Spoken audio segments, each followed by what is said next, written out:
Kembali bersama kami secara langsung dari Dataran Pahlawan bersempena dengan sambutan Hari Bomba Sedunia Peringkat Kebangsaan. Anda sedang saksikan barisan yang telah pun bersiap sedia menerima tuan yang terutama yang bakal tiba untuk merasmikan acara sambutan ini, dan juga turut dijangka hadir Yang Berhormat Menteri Perumahan dan Kerajaan Tempatan Yang Berhormat Ngah Komeng. Kepada anda yang berada di Melaka, di pekarangan ataupun berdekatan dengan kawasan bandar bersejarah ini, datanglah beramai-ramai kerana 2,000 anggota bomba telah pun bersiap sedia untuk mempersembahkan kecekapan dan profesionalisme mereka. Dan selain itu, saya difahamkan abang-abang Sador juga akan membuat penampilan istimewa. Selain itu, 74 jentera yang digunakan dalam perkhidmatan bomba akan dapat anda saksikan secara langsung. Ini termasuk 2 unit jentera yang terawal yang pernah digunakan oleh Jabatan Bomba dan Penyelamat Moden, Dennis 1. Dan untuk makluman semua, Dennis 1 ini terus beroperasi sehingga tahun 1980-an, di mana ia digunakan sebagai jentera untuk melatih ahli-ahli bomba dan penyelamat yang baru. Jadi ia merupakan jentera yang telah banyak berkhidmat untuk rakyat Malaysia sebenarnya. Dennis 1 ini ada 2 unit yang akan dipamerkan di sini. Salah satu daripadanya akan digunakan oleh Tuan Yang Terutama Tun ketika memeriksa barisan-barisan kehormat. Dan untuk maklumat tuan-tuan dan puan para penonton Selamat Pagi Malaysia juga, acara ini akan terus berlangsung di Dataran Pahlawan satu tempoh masa yang singkat saja. Jadi jangan lepaskan peluang. Selain daripada bersama kami secara langsung menerusi siaran TV1 ini, anda juga boleh datang sendiri bersama sisi keluarga. Tapi disebabkan oleh cuaca yang panas, kami nasihatkan untuk membawa payung, membawa bekalan air, kerana kita tahu bahawa fenomena cuaca yang panas ini akan berlanjutan di Malaysia untuk ketika ini. Jadi datanglah beramai-ramai bersama dengan sisi keluarga kerana ia merupakan satu-satunya demonstrasi kebombaan dan juga demonstrasi profesionalisme yang ditunjukkan oleh anggota-anggota bomba dan penyelamat. Untuk maklumat anda juga, Melaka merupakan antara 2 negeri terawal di seluruh semenanjung Malaysia yang menerima pakai kegunaan bomba moden. Jadi ia merupakan satu detik bersejarah juga, di mana kita bersama dengan anggota-anggota bomba dan penyelamat di tapak ini berdepan dengan bangunan bersejarah juga seperti Air Formosa dan sebagainya. Baik, anggota bomba dan penyelamat Malaysia bukan sahaja berkhidmat untuk rakyat Malaysia, tapi juga telah dijemput untuk keluar negara berdepan dengan pelbagai fenomena dan krisis kebombaan, yang mana mereka juga dipanggil untuk menyumbang bakti dan tugas kebombaan. Selain daripada itu, kita juga sedia maklum bahawa Azlan Musa, seorang petugas bomba, telah menjumpai mayat terakhir dalam tragedi yang berlaku di Batang Kali.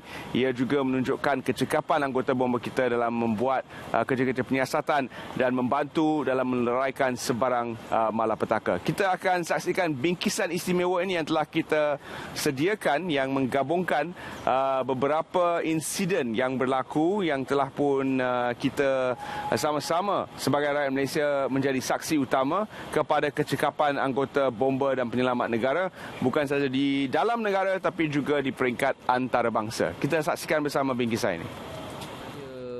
Saya amat berbangga dengan kerjaya yang saya pilih, iaitu sebagai seorang anggota bomba. Nyawa orang, di mana kita dualah kita punya tugas kita, di mana yang melibatkan nyawa dan harta benda, itulah kerja kita.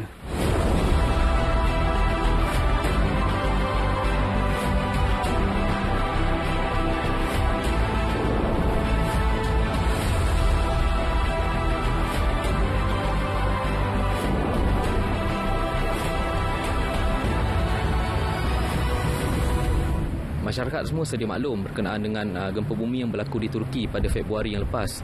Saya syukur alhamdulillah saya diberikan peluang oleh jabatan dan juga kementerian serta kerajaan, yang mana pada 8 hari bulan 2 saya menerima panggilan daripada HQ Putrajaya Bomba untuk mengarahkan saya bertugas di sana untuk operasi mencari dan menyelamat lah.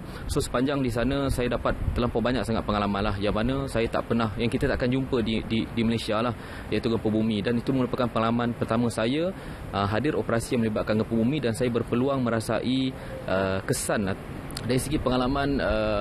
Satu pengalaman yang tak dapat saya lupakan adalah saya terpaksa bekerja dalam situasi cuaca yang amat sejuk, yang mana kita tak pernah dirasai di negara kita.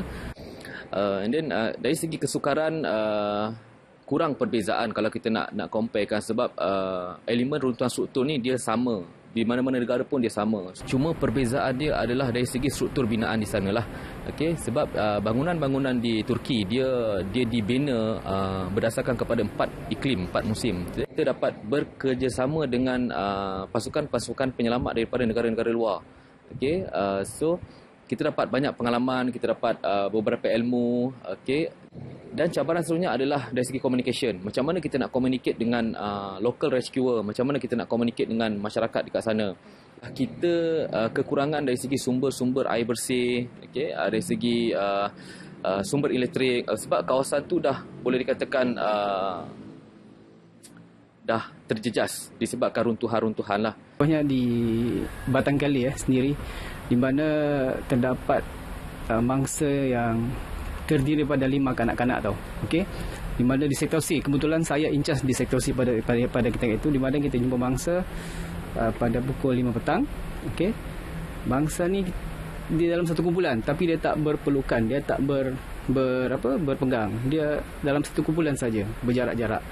Jadi kita jumpa satu, kita keluarkan dan kita jumpa lagi seorang mangsa. Jadi yang terharu kat situ, dan sebab mangsa-mangsa tu lah kanak-kanak berumur dalam 3, 4, 5 hingga 6 tahun dah, sebaya dengan anak saya. Jadi rasa tu rasa macam nak menangis, rasa macam down, tapi sebabkan kita terikat dengan kerja yang perlukan mental yang tinggi, so kita tangani benda tu dengan harapan dan juga perasaan secara peribadi. Saya sangat banggalah sebab ini salah satunya platform di mana masyarakat dapat melihat dan menilai sejauh mana kekuatan Jabatan Bomba dan Penyelamat Malaysia di negara kita ni. Okay? Di mana pada hari 14 Mei ni atau bulan Mei ni kita adakan satu Hari Bomba di Malaysia ni, tahun ni di Melaka lah. So dari situ masyarakat akan melihat utility dia, jentera yang dikeluarkan, okey, gelagat-gelagat anak-anak bomba, okey, perarakan-perarakan yang bertemakan kebombaan,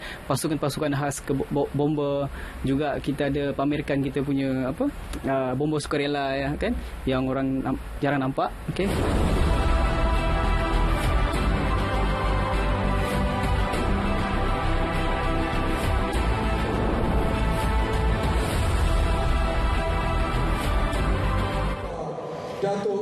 Hai, kembali bersama kami secara langsung dari Dataran Pahlawan bersempena dengan sambutan Hari Bomba dan Penyelamat Sedunia peringkat kebangsaan di Melaka, negeri sejarah, negeri yang juga menjadi tapak pembinaan bomba moden, antara 2 bomba moden yang terawal di Semenanjung Malaysia.